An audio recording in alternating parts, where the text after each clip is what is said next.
여러분 추석이 행복하셨습니까? 그러면 설교할 게 없네요. 이번 추석이 행복하지 못했다라고 생각하시는 분들은 오늘 집중해서 하나님의 말씀을 들으면 오늘부터 지금부터도 행복해질 수 있습니다.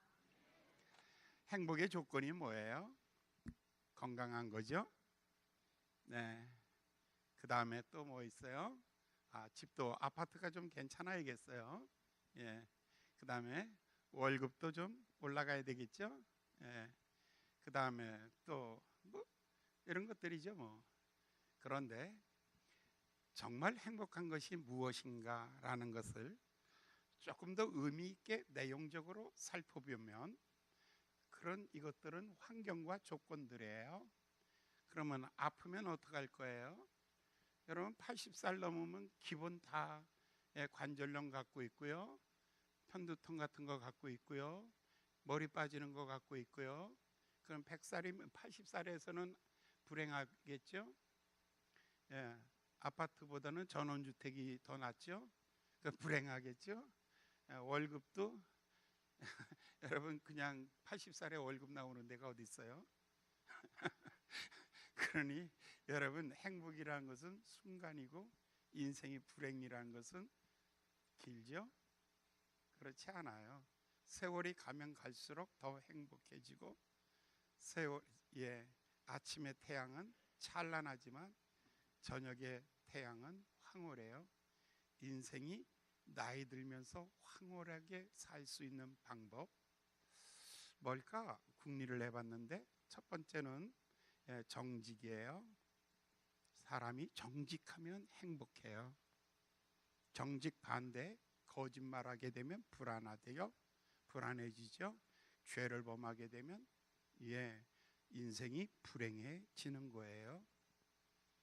그러니까 사람이 첫째는 정직이에요.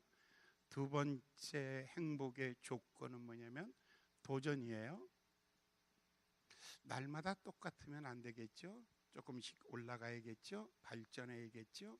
인생에 어떤 목표를 가져야 되는데 눈에 보이는 것 말고 자기를 발전시킬 수 있는 도전이어야겠죠. 세 번째, 사람은 누구에게 대접을 받는 것도 행복하겠지만 진정한 행복은 남을 대접할 때예요. 부모가 어느 때 제일 행복해요? 아이들에게 맛있는 음식을 만들어 놓고 먹일 때. 먹지 않아도 배부르다 그러잖아요. 아이들을 이쁜 옷 사입힐 때, 그때 부모들의 마음은 행복하다고 말하잖아요. 그러니까 사람은 대접을 받을 때보다 남을 배려할 때 행복해지는 거예요. 우리 전부 잘못 배웠어요. 공부를 하는 이유가 뭐예요? 공부해서 지 잘되라고 한 거지. 그랬더니 다 도둑놈 같은 놈들만 만들어 놓은 거예요. 공부해서 자기 가지라는 게 아니에요. 공부해서 남 줘야 돼요. 건강하면 남을 줘야 돼요. 있으면 남을 줘야 되는 거예요. 사람이 그래야 행복해지는 거예요. 서로 배려하는 사회가 행복한 거잖아요. 세 번째가 배려. 네 번째는 언제 사람은 행복해지는가? 누림이에요. 이 누림은 사람이 흙으로 만들어졌기 때문에 흙으로 돌아가는 거예요. 그러니까 어차피 흙으로 돌아가는 것. 그래서 사람은 자연 친화적으로 살아야 돼요. 자연 속에서 살아야 돼요. 제철 음식 먹어야 되고요. 거기서 자연 그대로 나온 것들을 누리고 살아야 돼요. 우리가 많은 것을 가지고 있으면서도 행복하지 못한 이유는 요 넷 중에 하나 반드시 걸려 있는 거예요. 정직은 하나님과의 관계예요. 하나님과의 관계에서 우리가 하나님 앞에서 이 사람은 나다나엘을 만났을 때 내가 이스라엘 중에서 참으로 신실한 사람, 참으로 정직한 사람을 만났다, 이렇게 말하잖아요. 다윗을 만날 때 내가 다윗을 만남에 내 마음에 합한 사람이라 내가 내 뜻을 다 이루기까지 그를 떠나가지 아니하리라. 오늘 하나님과의 관계에서 우리는 영적으로 제일 먼저 행복감을 느끼게 돼요. 하나님과의 관계. 두 번째는 자기 자신과의 관계예요. 늘 자기 자존감이 약한 사람들은 누가 나를 욕하나, 누가 나를 비웃나, 누가 나를 조롱하나 굉장히 바빠요.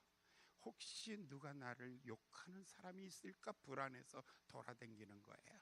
이 사람 저 사람 많이 만나고 다니는 게 다 불안해서 만나고 다니는 거예요. 그러니까 자기 자신에 대하여 도전하고 성취하는 거예요.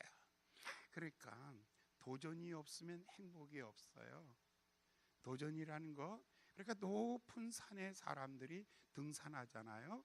그 높은 산에 올라가 땀 뻘뻘 흘리고 올라가잖아요.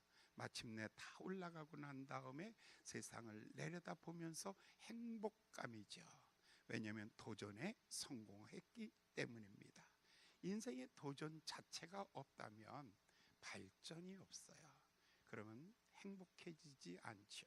그게 퇴보되고 퇴화되고 가고 있는 거예요. 그래서 나이가 들수록 새로운 일에 도전해 보십시오. 찬송가도 그냥 부르지 말고 4절까지 찬송 다 불러보기. 찬송가 1장부터 마지막 장까지 다 불러보기. 혹시 여러분들 그런 거 해보셨어요? 찬송 1장부터 580 예전에 580장인가까지 있을 때 그거 다 불러보기. 저는 한 주간 동안에 그거 다 불러보기 한번 해봤어요. 다 한번 해봤어요. 성경 일독하기 그것도 해봐야죠. 예배 새벽기도 참석해보기, 이런 것들이 도전이에요. 자기 도전을 계속하셔야 돼요. 세 번째, 이거는 타인이에요. 내 주변의 사람들, 내 주변의 모든 사람. 고독하면 왜 고독할까요? 그들이 나를 고독하게 만든 게 아니에요. 내가 스스로 섬에 갇혀버리고 만 거예요. 나 스스로가 고독을 선택한 거예요. 그들이 나를 버린 게 아니에요. 내가 그들을 버렸기 때문이에요. 그러니까 배려, 남을 위해서 배려하는 것. 마지막은 자연이에요. 사람은 자연을 통해서 행복해질 수 있어요. 그러니까 이 충만한 가을에 여러분들 들녘을 한번 거느려 보세요. 그러면서 손을 한번 쭉 펼쳐 보시고, 여름날에는 소나타를 타세요. 소나타 자동차를 탈 때는 특별히 비 오는 날 창문 닫지 마세요. 창문을 다 내려놓고 손을 내밀고 느끼세요. 그래서 빗방울이 손에 떨어지는 것을 느끼면서 이제 차를 한번 타보세요. 여러분 들판을 거느려 보시고 새벽에 이슬을 맞아 보시고, 여러분 이렇게 함으로 인생이 평안을 유지하고 인생이 참으로 행복해지는 것이에요. 돈 없이도 행복해질 수 있죠. 돈 없이도 행복해질 수 있어요. 건강하지 않아도 행복해질 수 있어요. 여러분들 남들에게 인기 없어도 행복해질 수 있어요. 여러분들은 오늘 다 행복해질 수 있어요. 할렐루야. 그러면 딱 한 가지예요. 좋은 교회 교인의 특징은 한마디로 말하면 뭐예요? 라고 물으면 그 교인들은 다 행복하다. 할렐루야. 옆 사람한테 인사하세요. 당신은 충분히 행복해질 수 있어요. 시작. 당신은 충분히 그러니까 충분히가 요만큼이 아니고 이게 길면 길수록 오래 갑니다. 요거 짧으면 한 1년 행복하다 마는 거예요. 호흡이 좀 길게 해가지고 당신은 충분히, 자 다시 시작. 당신은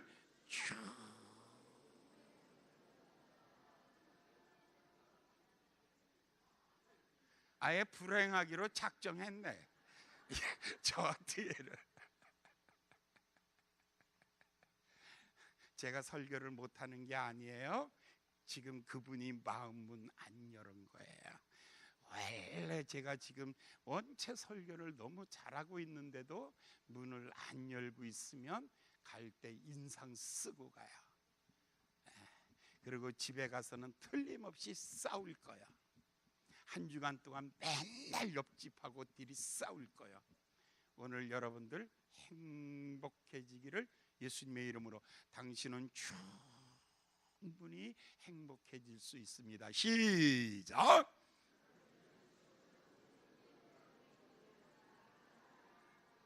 아니, 충자가 그 정도 하면, 당신은 이거 여기가 포인트예요. 여기가 포인트. 자, 옆 사람 붙잡고, 당신은 충분히 충자 진짜 거기다가 영혼을 실어서, 당신은 마음 안 열고 있으면 가슴을 두드려. 당신은 그 사람 붙잡고 흔들어. 안 되면 흔들어. 당신은 충분히 행복해질 수 있어요. 옆 사람 6초 이상 하셔야 돼요. 그 6초가 뭐냐면 사람이 엔돌핀이 나오는 시간이에요. 그 따뜻함의 촉감 속에서 사람이 6초가 넘어가야 속에서 엔돌핀이 이제 막 생성돼서 나오는 거예요. 그게 위장병 고치고요, 관절염 고치고요, 그게 혈압 다 고치는 거야. 다 고치는 거야. 그러니까 뭐라고? 충분히 충자에서 6초 이상 끌기. 다시 시작합니다. 시작. 당신은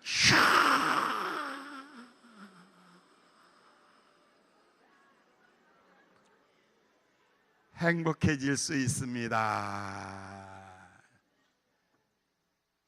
인생이 불확실합니까? 미래가 캄캄합니까? 아무것도 없다고 절망하십니까? 걱정하지 마세요. 행복해지는 비결, 하나님과의 관계에서 하나님은 우리를 죄 없다 하시고, 용서의 하나님을 통해서 우리 자신들은 현재보다 내일을 향하여, 전성을 향하여 도전하고 또 도전함으로, 이웃에게는 배려를 통해서, 그리고 우리 충만한 가을을 나가서 느끼세요. 충분히 느끼시면서 여러분이 날마다 행복해져 가시기를 예수님의 이름으로 축원합니다. 자, 이 부분은 이미 우리는 다른 데서 말씀하고 있고, 지금 여기 부분에서 걸려 있습니다. 여기 부분이 어디냐면 에베소서 5장 22절 첫 번째 나오는 것이 가정입니다. 가정. 가정의 요소는 두 기둥이 있다 그랬죠. 한 기둥을 가지고 남편이라고 말했고, 한 기둥을 아내라고 말하고 있습니다. 자, 이 둘의 배려예요. 두 번째, 가정의 두 번째 기둥은 하나는 아비들아, 하나는 자녀들아 라는 거예요. 세 번째 타인과의 배려에서는 오늘 본문 말씀의 6장 5절에 종들아 라고 나오고, 그 다음에 상전들아 라고 이렇게 나와요. 첫 번째 관계는 부부의 문제예요. 두 번째 관계는 부모와 자식과의 문제예요. 세 번째는 직장의 상사와 부하 직원의 문제예요. 자, 여기에서 이제 우리가 배려를 통해서 어떻게 하나님께서 이 문제들을 다루어 가신, 우리를 행복하게 하는가를 배우셔야 돼요. 남편이 아내를 가장 행복하게 할 수 있는 방법, 그것은 다른 말로 말하면 사랑이라고 그렇게 말해요. 남편은 사랑이라고 그렇게 말해요. 그런데 이 사랑의 모본을 하나 우리에게 보여주고 있어요. 너희 남편들아 아내 사랑하기를 그리스도께서 교회를 위하여 자기 목숨을 준 것처럼 그렇게 사랑하라. 할렐루야. 남편을 아내 사랑할 때 어떻게 해요? 목숨 걸고. 도둑놈 들어와요. 강도가 집에 들어왔어요. 어떻게 해야 돼요? 여보 나가봐. 나 무서워서 못 나가. 아내 보고 나가보라고 하는 남편 없겠죠? 밑에서 불렀어요. 예, 여보 집 잘 지켜. 그리고 튀어내려요 혼자서. 야, 이런 인간. 남편들아, 아내 뭐 하라고요? 사랑하기를 그리스도께서 교회를 위하여 자기 몸을 주신 것처럼 하라. 아내들이요 남편에게 순종하기를, 예, 교회가 그리스도에게 하듯 하라. 그러면 남편 사랑, 아내 순종 어디서 배워야 하는가예요. 어디서 이 사랑을 배우고 이 순종을 배우는가? 오늘 우리가 세상에서 사랑을 배울 데가 없어요. 이 사랑이 다 에로스의 사랑이기 때문에, 이 사랑이 필리오의 사랑이기 때문에 아가페의 사랑을 배울 수 있는 곳은 오직 한 곳, 하나님 한 분밖에 없는 거예요. 남편들이 예수를 믿어야만이, 그래야지 아내 사랑하는 것을 배우는 거예요. 국률에 풍성하신 하나님의 그 큰 사랑을 인하여 구속고 죄사함을 받았느니라. 남편의 마음은 국률로 풍성해야 돼요. 남편의 마음은 넓을수록 좋아요. 남편의 마음은 깊을수록 좋아요. 이 사랑의 넓이와 이 사랑의 깊이와, 그리고 이 사랑은 높을수록 좋아요. 지고한 사랑이어야 돼요. 그렇게 이 사랑을 어디서 배우는가? 아무도 사랑을 가르치지 아니하였다. 아무도 젊은이에게 사랑을 가르치지 아니하였다. 그러니까 어떤 사랑이 왔냐면, 예, 에로스의 사랑이 가정 안에 오는 거예요. 오늘 가정들이 깨어지고 부셔지는 것이 에로스의 사랑, 스톨게의 사랑에서 끝나버리고 말지, 아가페 사랑은 없어요. 이 아가페의 사랑은 어디서 배우냐면 그리스도께서 우리를 사랑한 것 같이 그렇게 배우는 거예요. 아내들이여 남편에게 순종하기를 어떻게 해요? 교회가 그리스도에게 순종하듯 그렇게 하십시오. 요즘 젊은 여자들 왜 말광령이 길들이기처럼, 예, 그냥 뭐 난리가 아니죠. 요즘 남자들이 진짜 힘들어요. 똑똑한 여자들 얼마나 똑똑한데요. 말싸움에서 이긴 남편이 있어요? 아이고, 한 번도 이겨본 적이 없어요, 말싸움에서. 그러니 어떻게 해요? 그러니 언제 아내들의 순종, 아이고 주여 덤비지만 말라. 한마디 하면 두마디 하고, 두마디 하면 세마디 하고, 아이고 옛날 거 싹 꺼내가지고 그냥 와서 이거 환장하겠네. 여자들은요 상처받지, 치유되지 않은 상처는 그거는 끝나질 않아. 여자들은 물귀신형이에요. 이거는요 아기 날 때 정말 한여름에 무슨 호떡 사와라 했는데 안 사갖고 왔죠. 장가가는 날 그 얘기 또 해요. 진짜 무서워요. 그런데 어떻게 이겨요? 아이고, AI는 이길 수 있어도 여자의 기억력은 이길 수가 없다. 뭐 어떻게 해요? 그런데 이 여자가 어떻게 순종하겠어요? 순종을 어디서 배워야 되냐면 남편을 통해 배울 생각하지 말고 교회가 그리스도에게 하듯 하십시오. 다 하나님 중심이어야 된다는 거예요. 하나님이 중심인 가정, 남편과 아내가 행복해지는 거예요. 할렐루야. 무릎 탁 치면서 우리 가정밖에 없다. 시작. 우리 집밖에 없네. 아이고 주여. 우리 집은 행복할 조건 다 가지고 있습니다. 왜요? 우리 남편이 누구라? 우리 남편이면 국가를 위한 건가? 내 남편은 누구라고요? 집사님이니까. 할렐루야. 내 남편은 장로님이니까. 와, 대단하죠? 좋겠네요. 네, 첫 번째, 그리스도 중심의 가정. 남편의 모델이 그리스도예요. 아내를 사랑하고, 아내는 남편에게 순종하고. 자, 아이들아, 내 부모를 주 안에서 순종하라. 이것이 옳으니라. 내 부모를 공경하라. 이것이 첫째의 계명이니라. 자, 자식은 부모에게 어떻게 해야 하는가? 순종은 말을 듣는 거예요. 공경은 한 걸음 더 나가서 맛있는 거 사드리는 거예요. 할렐루야. 오늘 집에다가 집에 자녀들에게 꼭 전화하세요. 엄마들은 이런 거 잘해야 돼요. 요즘에 네 애비 입맛이 없단다. 여름 지나가면서 입맛 다 잃어버려가지고 네 애비 눈동자가 헝하단다. 네 애비 삼계탕 꼭 먹고 싶단다. 어떻게 하면 좋니? 따라하세요. 아들하고 며느리한테 꼭 전화해. 애미들이 이거 잘해야 되는 거예요. 이 목이 진짜 조정을 잘해야 머리가 돌아가지. 엄마들이 잘하셔야 돼요. 남편 권위 존중해 주셔야 돼요. 엄마들이 지혜로우라는 것은 그 사이에서 지혜를 발휘해야 되는데, 요즘에 네 애비 말이야 맨날 노인정 가서, 그렇지 않으면 뭐 어디 가서 뭐 맨날 그러더니 뭐만 사갖고 와가지고 야 나 속 타 죽겠다, 너네 집 언제 놀러 갈게. 가질 말어. 그렇게 하고는 집구석 지켜. 이상하다. 여러분들이 가만히 보니까 눈동자가 이상해지네. 아니, 우리를 털 필요는 없어. 우리는 그럴 이유가 없으니까. 그런데 자녀들아, 부모를 순종하라. 부모를 공경하라. 그런데 부모들에게 이렇게 말했어요. 부모들아, 내 자녀를 주의 교양과 훈계로 양육하라. 그런데 여기서 자녀들아, 내 부모를 주 안에서 순종하라.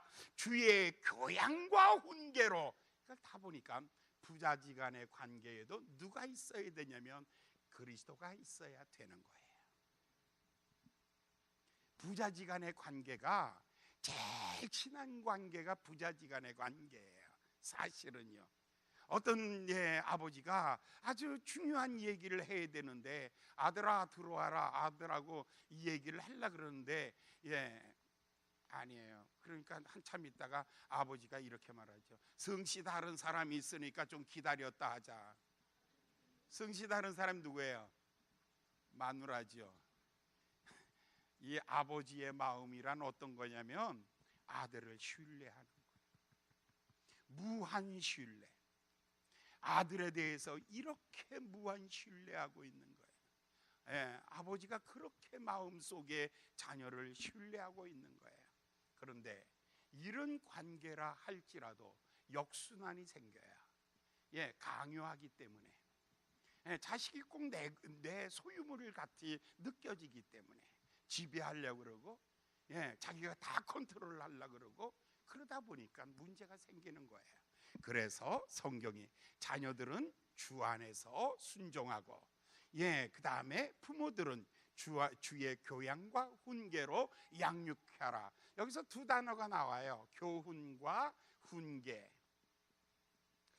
자, 여기에서 우리가 또 교훈과 훈계 꼭 가르쳐야 될 것은 어디서 배우냐면 3살 버릇 여든 간다.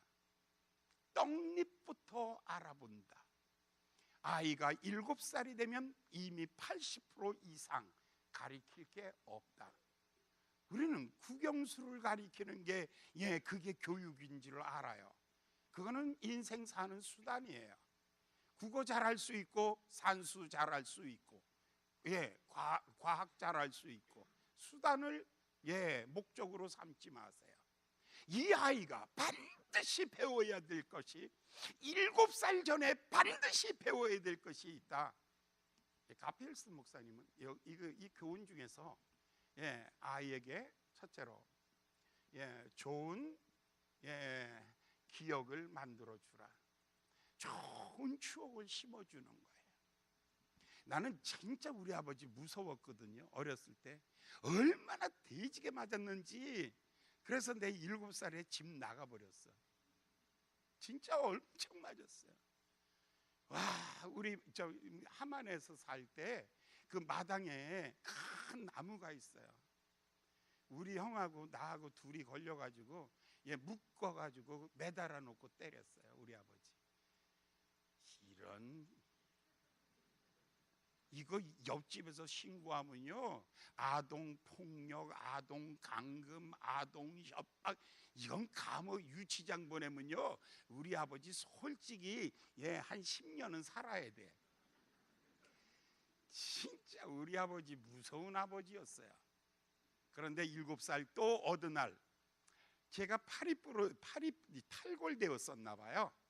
그러니까 그래가지고 여름날이었는데 해가 넘어가는데 저 꽃밭 할머니라고 저 먼 곳에 어떤 할머니가 이 탈골, 이 뼈를 붙여준 젖고런 같은 데인가 봐요.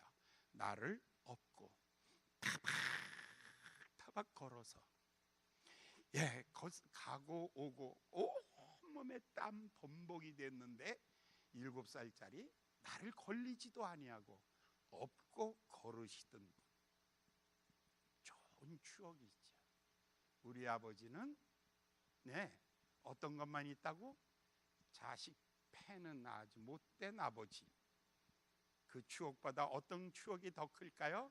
내가 어려울 때 나를 업으시고 그리고 나를 병원까지 그 먼 거리를 여름날 걸어갔다 왔는데 그 등에서 업혀가지고 아버지 땀 냄새, 그 땀이 흐르는 그 등에서 그 아버지 기억나죠.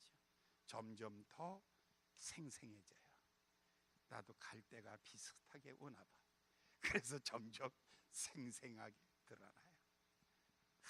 어떤 날은 내가 쓰러져 있을 때 와가지고, 야 바울아, 일어나라. 일어나라니까. 일어나. 괜찮아. 나가. 그러던 이 이야기. 그러니까 지금도 들려오는 소리 같아요. 좋은 추억. 좋은 추억을 만들어 주는 거예요. 좋은 기억 만들어 주는 거예요. 어떻게 교양으로 문지방을 밟지 말고 넘어가라. 어른이 숟가락 들기 전에는 들지 마라. 어른이 소고기 반찬 공격하기 전에 네가 먼저 들어가지 마라. 숟가락 놓기 전에 먼저 놓지 마라. 컵에다 물 홀짝홀짝 소리 나게 먹지 마라. 씹을 때 짝짝거리고 조잡스럽게 씹지 마라. 남자는 탁 씹으면 우물 이렇게 먹는 거란다. 별 소리 다 들었어요. 그게 교양인 줄 아세요? 아니요. 진짜 무서운 교훈은 좋은 기억을 심어주는 거예요. 내가 이래라 저래라 하는 게 아니에요. 좋은 기억 하나 심어주기. 두 번째, 좋은 습관 만들어주기. 세 번째, 좋은 꿈을 꾸게 하기. 아이의 꿈을 격려해 주는 거예요. 좋은 습관 만들어주는 거예요. 아이가 자랄 때에 넘어졌다 펄떡 일어나면 와 박수 쳐주고. 요즘에는요 맨날 우리 손주 유강이 내가 박수 쳐줘요. 기타 들고 앉아서 찬양 연습하거든요.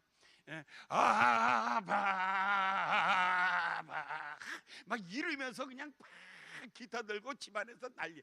그때마다 나는요 까무러치게 그냥 이래, 야 잘한다, 그냥 막 격려를 그냥 해주는 거예요. 얘가 그러면서 뭘 배우냐면 찬양하면 우리 할아버지도 기뻐하고 우리 아버지도 기뻐하고, 야 가만히 보니까 찬양하는 것을 제일 좋아하는구나. 좋은 습관 있을 때 지지하고 격려해주고 좋은 습관 만들어주는 거예요. 할렐루야. 좋은 습관. 3살 버릇 80까지가요 성공 습관을 키워줘야 돼요. 성공하는 습관을 만들어줘야지 실패하는 습관 만들어줘서는 안 돼요. 손가락질 받는 습관 만들어줘서는 안 돼요. 사람들에게 존경받을 수 있는 거룩한 습관 만들어주기.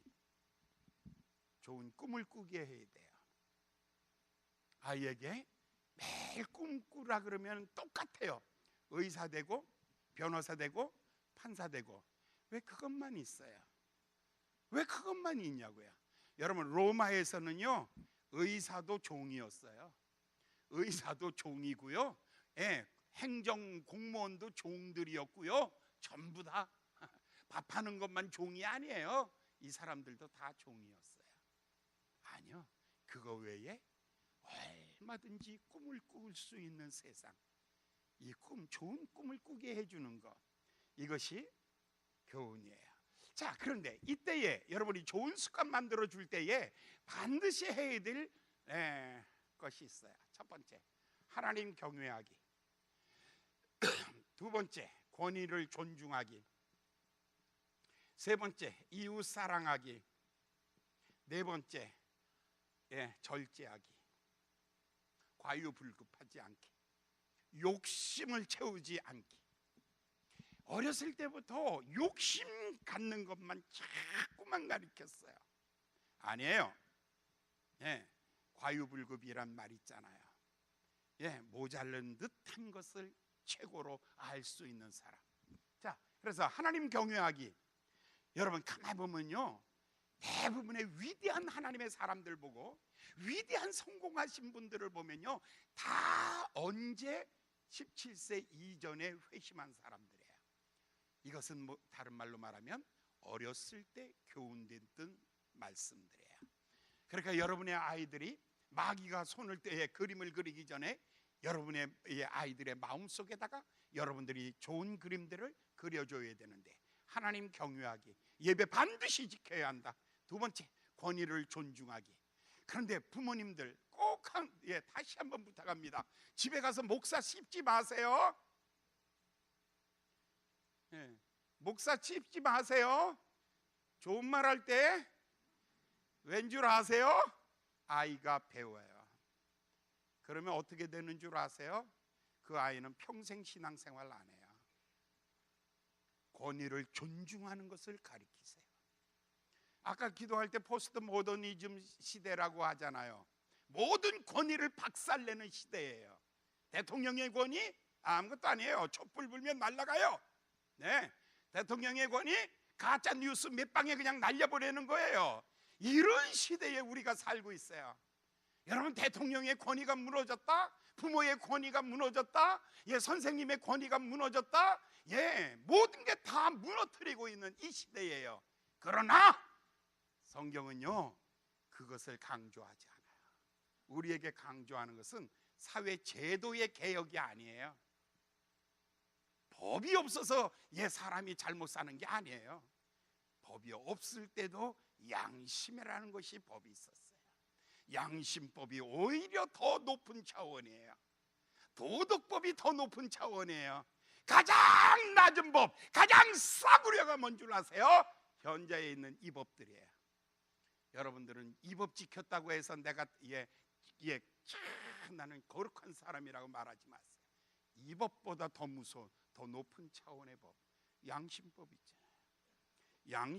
양심은 더 높아요. 법에서는 빨간불이었어요. 통과해버렸어요. 그러나 양심은 그것을 용납 못하지. 어떤 사람은 법에서 다 지났어요. 그러나 10년, 20년, 몇십 년 지난 다음에 내 양심이 용납이 안 되기 때문에 가가지고 그 사람에게 내가 당신 것을 그냥 갖고 왔습니다. 미안합니다. 내가 10배를 갚아드리겠습니다. 이게 양심법이에요. 더 높은 차원이에요. 여러분, 그러기 때문에 여러분들이 세상에 법을 잘 지키라고 가르치지 마세요. 사람답게 사는 것을 가르치셔야 돼요. 인격적으로 사는 방법을 가르치셔야 돼요. 인격보다 더 높은 것이 있는데, 양심보다 더 높은 것이 있는데, 하나님의 사랑의 법을 가르쳐야 돼요. 하나님의 사랑의 법에서는 얼마든지 권위를 존중할 수가 있어요. 권위 존중의 원리 중에 하나가 뭐냐면, 우리가 먼저 우리 이 얘기할 때 이 얘기를 하나 했어요. 자, 위치와 인격, 퍼스널리티와 그리고 포지션 이야기예요. 사람이 우리가 왜 부모를 공경해야 하는가? 왜 공경해요? 아니, 우리 아버지는 맨날 들어와서 애들이나 패고 맨날 쌍스러운 욕이나 하고, 우리 아버지는 고스톱 좋아가지고 다 털어먹고, 우리 어머니는 그냥 춤바람 나서 좋아하고, 그러다가 이제 나타나가지고 공경하라고? 나는 그런 부모 인정 못해. 자, 여기서 그러나 그런 부모일지라도 순종하십시오. 할렐루야. 왜 그러냐면 그분이 누구냐면 인격보다 위치가 1순위입니다. 권위라는 말은 그분이 여러분 산 좋고 물 좋으면 얼마나 좋겠어. 금상첨화. 예? 얼마나 좋겠어. 그러나 세상은 다 좋은 것만 있는 게 아니야. 우리 아버지는 인격적으로는 부족해도 사람의 위치는 아버지야. 그러면 순종해야 돼요. 그러면 순종. 자, 이 부분이 바로 그런 거예요. 예, 까다로운 상전일지라도 순종해라. 예, 포악한 군주라 할지라도 순종해라. 예수님이 혁명 얼마든지 할 수 있었잖아요. 예수님이 혁명했어요. 사람 모아서 데모했어요. 선언문 낭독했어요. 그리고 어디 가서 어떤 선포를 했어요? 아니요. 예수님이 가장 중요하게 여겼던 것은 모든 권위는 하나님이 주신 것이다. 그 권위가 잘못됐다 할지라도 그 권위를 인정해주고 우리는 기도할 뿐이다. 할렐루야.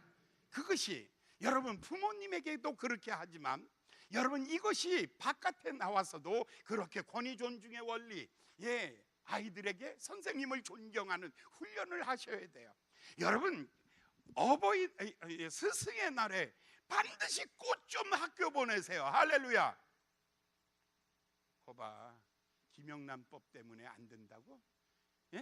뭐 때문에 안 된다고? 아니에요. 너무 지금 사회가 법으로 사람 잡고 있어. 마땅히 존경해야 될 것을 존경하지 못하게 만드는 거예요. 여러분, 동네에서도 어른들을 존중할 줄 아셔야 돼요. 어른들은요 역사 교과서예요. 어른들은요 도서관 하나, 노인 하나가 없어지면 도서관 하나가 없어졌다고 그렇게 말할 정도의 많은 지혜와 지식의 보고예요. 그러니까 어른들을 존경하고 선생님들을 존경하고 모든 권위를 존중할 수 있는 그런 아이를 언제 만든다고요? 대학 가서는 못 만들어요. 안 되는 거예요. 언제 만든다고요? 권위 순복의 원리, 이것은 아이가 아일 때 하는 거예요. 그 다음에 이웃사랑의 원리, 그 다음에 절제하는 거, 이것들을 먼저 가리키는 거예요. 교훈. 자, 우리가 교훈을 잘 받고 자란 아이들은요 이런 거죠. 하나님의 말씀은 교훈과 교훈이에요. 마땅히 너는 이리로 가라라는 사인이에요. 교훈과. 이 아이가 잘못 가고 있어요. 잘못된 길로 가고 있어요. 그러면 책망과 책망, 그 다음에 바르게 함과 그 다음에 의로 교육함이 유익하니라. 자, 이 아이가 자라가면서 우리가 세상 살면서 다 교훈대로 못 살아요. 교훈대로 살다가 어그러진 길로 갈 때가 있잖아요. 잘못한 일이 있을 때가 있잖아요. 그럴 때 훈계와 처벌은 다른 거예요. 훈계와 처벌은 달라요. 훈계, 책망과 이걸 훈계하는 거예요. 그래서 그 사람을 바르게 세워서 다시 그 아이가 의의 길로 가도록 만들어주는 거. 그런데 훈계라는 것은 어떤 것인가? 처벌이란 것은 무엇인가? 훈계의 목표는 어디냐면 미래예요. 처벌의 목표가 뭐냐면 과거예요. 훈계는 훈계와 처벌은 달라요. 이런 케이스죠. 훈계는 그 아이의 성숙을 위해서, 성장과 성숙을 위해서 책망하는 거예요. 그래서 아이를 바른 소리를 들어야지 아이가 바르게 자라잖아요. 바른 소리를 안 들으면 안 되죠. 어떤 아이가 어렸을 때 뭘 갖고 집에 들어오니까 엄마가 잘한다 칭찬했어요. 갖고 나가는 놈보다 갖고 들어오는 놈이 낫다 그러면서 나중에 큰 도둑놈이 된 거죠. 큰 도둑놈이 돼가지고 사형 선고를 받는데 마지막 소원이 뭐냐니까 우리 엄마 좀 만나고 싶다고. 마지막 소원 엄마 만나러 데려왔어요. 그랬더니 그 아이가 엄마 나 좀 잠깐 보자고. 그러니 가까이 오라고. 그러더니 다 끌어안더니 엄마 귀를 확 물어뜯더래요. 그러면서 하는 말이 왜 그때 말 안 해줬냐고. 도둑질할 때, 어렸을 때에 도둑질한 거, 훔쳐온 거, 그걸 책망했어야죠. 바른 소리를 듣지 못해. 교훈이 없으니까 책망이 없는 거예요. 마땅히 행할 길을 아이에게 가르치라. 그리하면 그가 늙어도 그 길을 떠나지 아니하리라. 여러분, 몇 살의 부모를 떠나나요? 아이들이 17세면 다 떠나요. 15세가 기점이에요. 15세의 아이들은 다 부모를 떠나요. 부모가 얘기하면 한 귀로 듣고 한 귀로 흘리죠. 그러면 그 전에 늙어도 그 길을 떠나지 아니하리라. 여기 나오는 늙었다는 말이 턱수염 날 때를 말하고 있는 거예요. 턱에서 수염 날 때, 한참 방황할 때, 한참 사춘기 때, 아이가 사춘기를 맞이해서 막 방황하고 있을 때, 이 아이에게 뭐가 있다고요? 이 아이 속에 마땅히 행할 길을 알고 있어요. 그러면은 그에게 이 훈계, 책망이 그 아이를 바르게 세워 돌아오도록 만들어주죠. 그런데 이 부모들이 아이를 훈계하는가, 나는 아이를 훈계하는가, 아이를 체벌하는가, 아이를 책망하는가, 훈계하는가, 잘 생각해 보세요. 아이가 잘못했어요. 그러면 여러 가지 육적인 엄마가 있어요.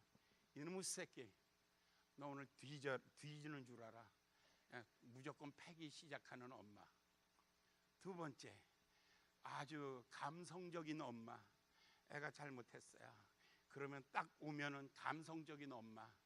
야, 이 새끼가 애비가 그러더니 애비까지 속색이더니 이놈까지 속색이는구나. 내가 살아서 뭐해, 이놈의 새끼야. 너를 낳고 오늘까지 고생했어, 이놈의 새끼.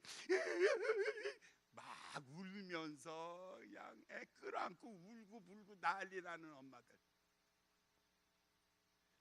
애들 애 끌어안고 울고 불고 난리나.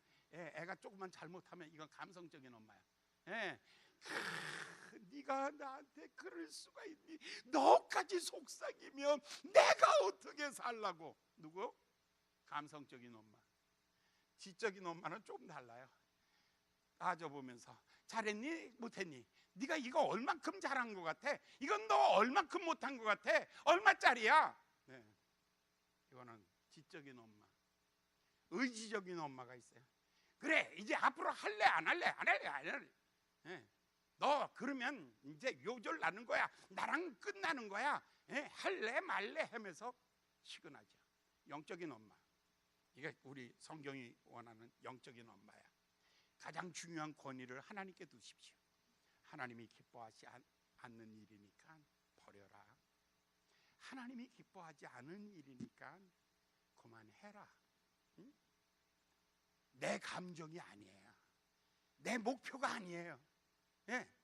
내 목표에다가 자꾸만 두니까요. 그러면 엄마만 바꾸면 되네. 저 집 엄마는 되는데 왜 우리 엄마는 안 되는 거야? 그런 거예요. 그러니까 여러분, 체벌이 되지. 이렇게 되면 다 체벌이 돼요. 패는 것도 감성도 지성도 의지도 굉장히 똑똑한 사람들이에요. 엄마들. 엄마들이 제일 애들 팰 때 아주 제일 화가 나는 게 뭐냐면, 제발 애 패기 전에 머리 좀 미장원 갔다 오시고 화장 고치시고 아주 손님 맞이할 최고의 손님을 맞이하듯이 그 모습으로 아이에게 권면하십시오. 아이한테 들어오면 밥하다 말고 그냥 막 울다 말고, 이 자식아 그러니 말이 떼굴떼굴 굴르면 이 아이는요, 엄마의 교훈 내용보다 뭐를 보냐면 엄마의 품격 때문에, 엄마의 천방지축인 이 품격 때문에 아이가 거절하는 거예요. 그러니까 엄마들이 아이들을 말할 때에, 아이들에게 양육할 때에는 항상 이쁘게 꽃단장 하시고, 할렐루야, 아주 이쁜 마음으로 목소리 높이지 마세요. 승깔 부리지 마세요. 가장 낮은 목소리로 근엄하게 또박또박 핵심을 얘기해 주세요. 그래야, 그렇게 할 때 최종적인 권위는 어디다 두라고요? 하나님께 두는 거예요. 우와, 그런데 종들아, 종들아, 이제 일로 넘어가는 거예요. 지금 시간이 이제 너무 많이 가서. 여러분들 참, 오늘 설교가 진짜. 그러나 여러분들 정말 갈 때 그냥 괜찮다고 그러고 가주세요. 내가 속상할까? 여러분들이 속상할 것 같아. 지금 얘기가 너무 던접스럽게 많아. 그래도 할 얘기 마지막 한마디는 꼭 해야 될 얘기. 종들아, 상전들에게 순종하기를 어떻게 해요? 주께 하듯 하고 눈가림으로 하지 말고 단마음으로 기쁨으로 하라. 그러니까 우리가 순종, 직장 생활의 원리가 뭐냐면 하나님이 보신다는 거예요. 이 직장을 하나님이 보고 계신다. 그리고 내가 섬기는 저 과장님, 내가 섬기는 저 선생님, 저분은 누구라고요? 내가 주님을 섬기듯이 섬겨야 될 분이다. 할렐루야. 이렇게 직장 생활을 하시는 거예요. 눈가림으로 하는 게 아니에요. 억지로 하는 게 아니에요. 그 다음에 기쁨으로 하는 거예요. 단마음으로. 따라합시다. 직장 생활 단마음으로 하자. 근데 아침 출근하면서부터 굿모닝 하고 들어오는 사람들이 있는가 하면 아침 8시에 출근이 어딨어? 10시에 출근해야지. 10시에 딱 업무 시작해요. 12시도 되기 전에 점심은 뭐 이 회사는 점심도 안 주네. 그 다음에 점심 때 되고 점심 먹고 나면 또 커피 한잔하고 또 바깥에서 한참 말이야 우리 과장 그 사장 말이야 그 인간 더러워가지고 내가 여기 근데 왜 그 회사 댕겨요? 그런 싫은 회사는 당장 나가세요. 따라합시다. 싫으면 나가라. 무슨 소리야. 남의 회사 망가뜨리려고 들어간 사람이 있지. 뭘 권리를 주장하기 전에 성경은 먼저 말하는 게 뭐예요? 죽게 하듯 하며 눈가림으로 하지 말며 기쁜 마음으로 단마음으로 해라. 할렐루야. 이 사람 써가지고 그 회사 망하는 거예요. 그렇잖아요. 세상에 회사들이 뭐 다 무슨 뭐 지네들만 다 해먹고 무슨 소리예요. 그 사람 욕할 것도 없어요. 그 사람이 그만큼 된 것은 그 사람의 노력으로 그 사람이 받은 은혜예요. 이제부터 나도 열심히 해서 그 사람을 능가하는 사람이 되야지요. 그 사람 부셔내고 내가 올라가면 뭐 하겠어요. 절대로 직장의 상사를 부시지 마세요. 비난하지 마세요. 조소하지 마세요. 뒤에서 비난하지 마세요. 뒤에서 헛소리 하지 마세요. 선언문 만들지 마세요. 어떻게 해야 된다고요? 직장 상사를 마음으로 죽게 하듯 하라. 존중하십시오. 할렐루야. 지금 마음 아프게 짝이 없어. 대신에 상사들에게는 이렇게 말해요. 상사들아, 너희 그들을 대할 때에 주님 너 위에도 하나님이 계시지 않느냐? 하나님이 보고 계시지 않느냐? 그래요. 상사들도 그래요. 지배하는 것이 아니에요. 섬기는 거예요. 사실 보면 사장님들이 돈 다 갖고 간다고 하면서 그러지 마세요. 여러분들은 출퇴근 시간만 8시간 근무하면 되지만 사장님들은 24시간 근무라는 거 잊지 마세요. 왜 돈 더 많이 갖고 가냐고. 그 사람이 투자했으니까요. 아니 요즘에는 남의 회사 들어가가지고 노조 만들어서 주인 없애버리고 내가 사장, 우리끼리 사장하면 되지 뭐. 정말 민주주의 사회가 그렇게 다 무너져 가는 걸 느끼고 있잖아요. 여러분은 안 그랬으면 좋겠고 나만 속상한가 봐. 나도 시대에 뒤떨어진 얘기나 하는 것 같아. 그러나 원리는 잊지 마세요. 어디서든지 어디서든지 여러분의 상사를 존경하지 아니하면 여러분도 무시당합니다. 상사가 여러분을 무시할 땐 더 무섭습니다. 더 무서운 날이 오는 거예요. 그러니 남에게 대접을 받고자 하는 대로 먼저 남을 대접해라. 내가 직장에서 정당한 대우를 받고 내가 직장에서 모든 사람에게 인정을 받기를 원한다면 내가 먼저 상사들을 존경하십시오. 내가 먼저 남을 배려하십시오. 내가 먼저, 예수님도 단 한 번도 헤롯 물러가라 한 적이 없어요. 당신은 노예제도가 엄청 했어요. 로마 시대에 로마에만 6천만 명의 노예들이 있어요. 그런데 바울은 단 한 번도 노예 제도를 개혁하자는 단어가 없어요. 예수님도 사회 제도를, 그때는 왕정 정치예요, 민주 정치로 가자라는 말 한마디도 한 적이 없어요. 중요한 것은 뭐냐면 한 사람 한 사람이, 세상은 어떻게 바뀌어지냐면 정치가 세상을 바꾸는 것이 아니라 한 사람 한 사람이 권위를 존중하고, 그리고 한 사람 한 사람이 순종하고 의롭게 살아갈 때 세상이 바뀌어지는 거예요. 우리는 소리 질러서 세상 바꾸는 훈련을 했어요. 주먹, 촛불을 켜서 세상 바꾸는 훈련을 했어요. 그러나 세상은 안 바뀌는 거예요. 바뀌었다는 게 얼만큼 바뀌었어요. 중요한 거예요. 한 사람 한 사람이 바꾸어져야 돼요. 그런데 하나님이 기뻐하는 사회는 어떤 사회냐면 서로 존중하고 서로 사랑해라, 서로 사랑해라, 서로 존중해라. 전부 다 남편들아 주 안에서 아내를 사랑해라, 아내들아 주 안에서 남편에게 순종해라, 자식들아 주 안에서 부모를 공경해라, 아비들아 주 안에서 자녀를 교양과 훈계로 양육해라, 종들아 주 안에서 상전들에게 순종해라, 주인들아 상전들아 주 안에서 그들을 내 몸같이 사랑하라. 전부가 기독교는 혁명의 종교가 아니라 사랑의 종교예요. 사랑은 나로부터 시작돼서 세상을 변화시켜 가는 거예요. 그것이 더딘 걸음일 수 있어요. 그것이 2000년이 걸리는 걸음일 수 있어요. 그러나 사랑으로 혁명하는 것, 그것이 가장 완벽한 세상을 만들어 가는 것입니다. 폭력이 아닙니다. 집단의 힘이 아닙니다.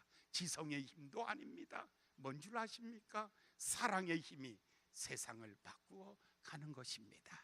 우리 교회는 사랑함으로 세상을 바꾸는 좋은 교회 만들어 가기를 예수님의 이름으로 축원합니다. 기도하겠습니다.